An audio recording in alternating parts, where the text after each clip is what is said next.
तो दिल्ली के बारे में हमने पिछली वीडियो में दिल्ली की जो विभिन्न शहर बने उनकी टाइमलाइन के बारे में अध्ययन किया। उससे आगे हम इस वीडियो में अध्ययन करेंगे। दिल्ली मध्यकालीन इतिहास में यदि देखा जाए तो 7 बार बसा हुआ शहर माना जाता है, जिसकी कम से कम 7 बार बसावट हुई। लेकिन यदि दिल्ली की कुल बसावट को देखा जाए तो ये माना जाता है लगभग 15 से 18 के बीच दिल्ली की बसावट हुई, जो हमने पिछली वीडियो की टाइमलाइन में देखी कि किस बार दिल्ली अलग अलग बसावट हुई और कैसे एक इसको तंबुओं का शहर कहा जाता है। सत्ता बदली, शासक बदले तो लोगों के अपने जो निवास के जो तंबू होते थे वो भी बदल जाते थे। तो मध्यकालीन भारतीय इतिहास से पूर्व का जो दिल्ली है उसके बारे में हम पहले देखेंगे। तो अभिलेखों से जो जानकारी मिलती है उससे ये मिलती है कि मध्य युग में जो तोमर वंश के शासकों ने जिस दिल्ली की स्थापना की, उस दिल्ली का पहला विवरण हमें दिल्ली या दिल्लिका के नाम से मिलता है। दिल्लिका का संबंध जो वर्तमान हरियाणा का प्रदेश है उसको शामिल किया जाता है। यहाँ पे एक योग माया माता का मंदिर भी था और उस माता के मंदिर के नाम पर इस क्षेत्र को योगिनीपुर भी कहा जाता था। तो इस क्षेत्र के प्रारंभिक रूप से हमें 2 नाम मिलते हैं अभिलेखों में, दिल्ली या दिल्लिका या योगिनीपुर।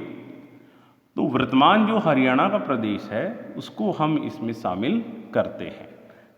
तो ये पहला इसका विवरण है, दिल्ली या दिल्लिका के रूप में इसका विवरण है। और योगिनीपुर इसलिए कहा जाता था क्योंकि इस क्षेत्र में एक योग माता का मंदिर था, उस मंदिर के नाम पर इसको योगिनीपुर भी कहा जाता था। अब 8वीं शताब्दी में यहाँ की एक घटना घटित होती है। शेखावाटी क्षेत्र के अंतर्गत जो नीमका थाना क्षेत्र है, जो वहाँ पाटन का जो क्षेत्र है, वहाँ पे तंवर वंश के राजपूतों का अधिकार था, उनका ठिकाना था।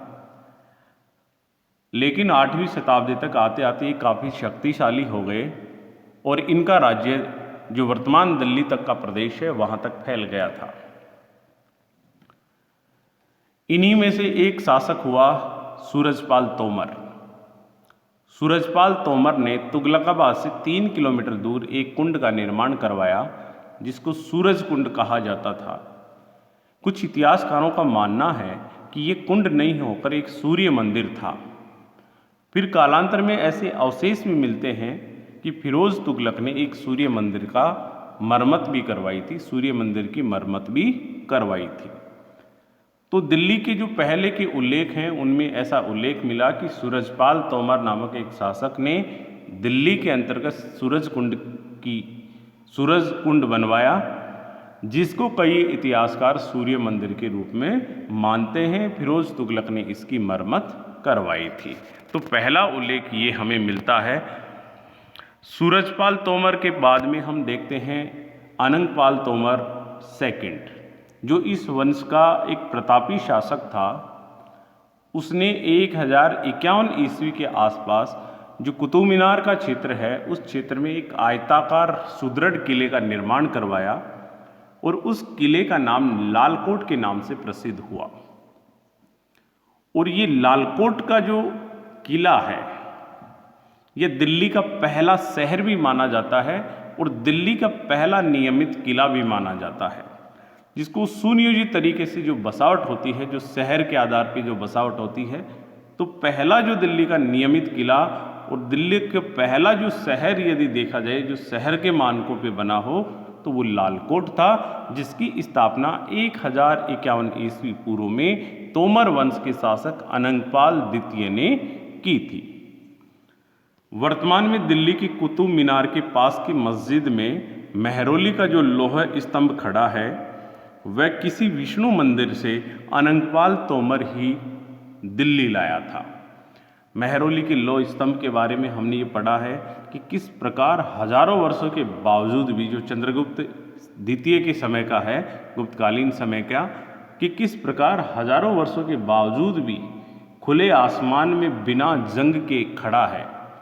तो ये हमारी गुप्तकालीन समय की जो धातु कला की जो उत्कृष्टता है उसको सिद्ध करता है कि हम साइंस एंड टेक्नोलॉजी में उस ज़माने में भी कितने मजबूत थे और वैसे भी कला, साहित्य और वैज्ञानिक दृष्टि से गुप्तकाल को भारत का गोल्डन पीरियड कहा जाता है और कहा जाना भी चाहिए, इसमें कोई अतिशयोक्ति नहीं है। तो अनंगपाल तोमर सेकंड ने वर्तमान कुतुब मीनार के आसपास का जो क्षेत्र है उसके आसपास एक लालकोट नामक किला बनाया और किले के आसपास कई महल भी बने, मंदिर भी बनते हैं, भवन भी बनते हैं। तो एक छोटा शहर भी बन गया जिसको दिल्ली का पहला नियमित किला और दिल्ली का पहला शहर माना जाता है। और इसी के परिसर के अंतर्गत मेहरौली का जो लौह स्तंभ है उसको एक विष्णु मंदिर से लाकर दिल्ली स्थापित करने का श्रेय भी अनंगपाल तोमर को ही जाता है। और इसकी जानकारी इस लौह स्तंभ पर मिलती भी है कि अनंगपाल तोमर के समय ये लाया गया। आगे की जो दिल्ली की बसावट है उसके बारे में हम देखते हैं। राय पिथौरा शाकंभरी के चौहान वंश का एक प्रतापी शासक हुआ और उस शासक का नाम था पृथ्वीराज चौहान तृतीय। बहुत कम समयावधि शासन करने के बावजूद भी उसका इतिहास के महान शासकों में नाम लिया जाता है। पृथ्वीराज चौहान ने अपने राज्य का विस्तार करते करते दिल्ली तक अपने साम्राज्य की सीमाओं को फैला दिया और इसी क्रम में दिल्ली पर भी अधिकार कर लिया था। लेकिन पृथ्वीराज चौहान से पूर्व चौहान वंश का प्रतापी शासक विग्रहराज चतुर्थ हुआ और उसने 1164 ईस्वी में तोमर वंश के राजा को हराकर दिल्ली पर शाकंभरी के चौहानों का अधिकार कर लिया। इसका विवरण हमें फिरोजा कोटला में एक अशोक स्तंभ लेख है, उसके नागरिक लेख में ये विवरण मिलता है कि विग्रहराज चतुर्थ ने अंतिम तोमर शासक को हराकर दिल्ली पे अधिकार कर लिया। बीसलदेव चतुर्थ के बाद पृथ्वीराज चौहान दिल्ली का प्रसिद्ध राजा हुआ और वो खुद राय पिथौरा के नाम से प्रसिद्ध था। पृथ्वीराज तृतीय ने लालकोट का जो किला था, लालकोट का जो शहर था, उसका विस्तार करवाया और विस्तार करवाकर एक नया शहर बना दिया, नया किला बना दिया, जिसको राय पिथौरा के नाम से जाना गया, जिसके काफ़ी अवशेष वर्तमान तक भी प्राप्त होते हैं। तो राय पिथौरा के किले या राय पिथौरा शहर की स्थापना पृथ्वीराज चौहान तृतीय ने की थी।